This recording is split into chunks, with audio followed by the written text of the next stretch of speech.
ሰላም እንዴት ናችሁ? የብራይት አዲስ ቤተሰቦች፣ ዛሬ አባይ ሆምስ ሪል ስቴት እጅግ ተወዳጅ የሆነበትን 3 ጠቃሚ ሀሳቦችን ለእናንተ ቲፕ አደርጋችኋል። አባይ ሆምስ ሪል ስቴት እጅግ ተመራጭ የሚያደርገው የመጀመሪያው ሎኬሽን ሲሆን የሚገኘውም የዲፕሎማት መንደር በሆነችው ሜክሲኮ ከአፍሪካ ህብረት በቅርብ ርቀት ነው።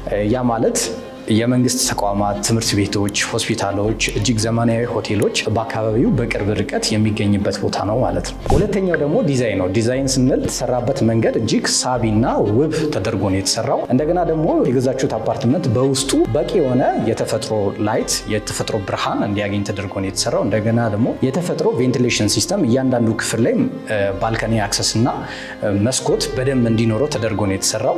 የቤቶቹ ስፋት፣ የቤቶቹ አቀማመጥ እጅግ ቆንጆ ተደርጎ የተሰራ ዲዛይን ነው ያለው ማለት ነው። ሶስተኛውና ትልቁ ነገር ዋጋው ነው። ዋጋው ስንል ባህል ከተማ ላይ በተመጣጣኝ ዋጋ ሚዲየም ክላስ ሰዎች አፎርደብል የሚያደርጉት ቤት አይነት ነው። ዋጋው እንግዲህ አሁን ላይ በካሬ 99500 ብር ነው እየሸጥን ያለ ነው። በረጅም ጊዜ አከፋፈል ማለት 10% ከፍለው የቤት ባለቤት የሚሆኑበትን አማራጭ ይዘን መተናል። ቀሪዎችን ክፍያ ደግሞ በ3 ዓመት ጊዜ ውስጥ ረዘመ ባለ የአከፋፈል ስርዓት ይዘንላችሁ መተናል። ያለው የካሬ አማራጮች ደግሞ ከባለ 1 እስከ ባለ 3 መኝታ ቤት ሲሆኑ አሁን ለምሳሌ ባለ 1 መኝታው 78 ካሬ ሲሆን ባለ 2 መኝታው ደግሞ 125 ካሬ፣ ባለ 3 መኝታው ደግሞ 158 ካሬ። ባለ 1 መኝታውን ስናይ ባለ 1 መኝታ ጠቅላላ ዋጋው 7,779,000 ብር ሲሆን ባለ 2 መኝታው ደግሞ 12.4 ሚሊዮን ብር፣ እንደገና ባለ 3 መኝታው ደግሞ 15 ሚሊዮን ብር አካባቢ ይጠጋል። ቀስ እያላችሁ ከፍላችሁ የምትጨርሱበትን የክፍያ ፔመንት ስኬጁል አዘጋጅተን እየጠበቅናችሁ ነው። ለበለጠ መረጃና ሳይቱን ለመጎብኘት ታች ባለው ስልክ ብቻ ይደውሉልን።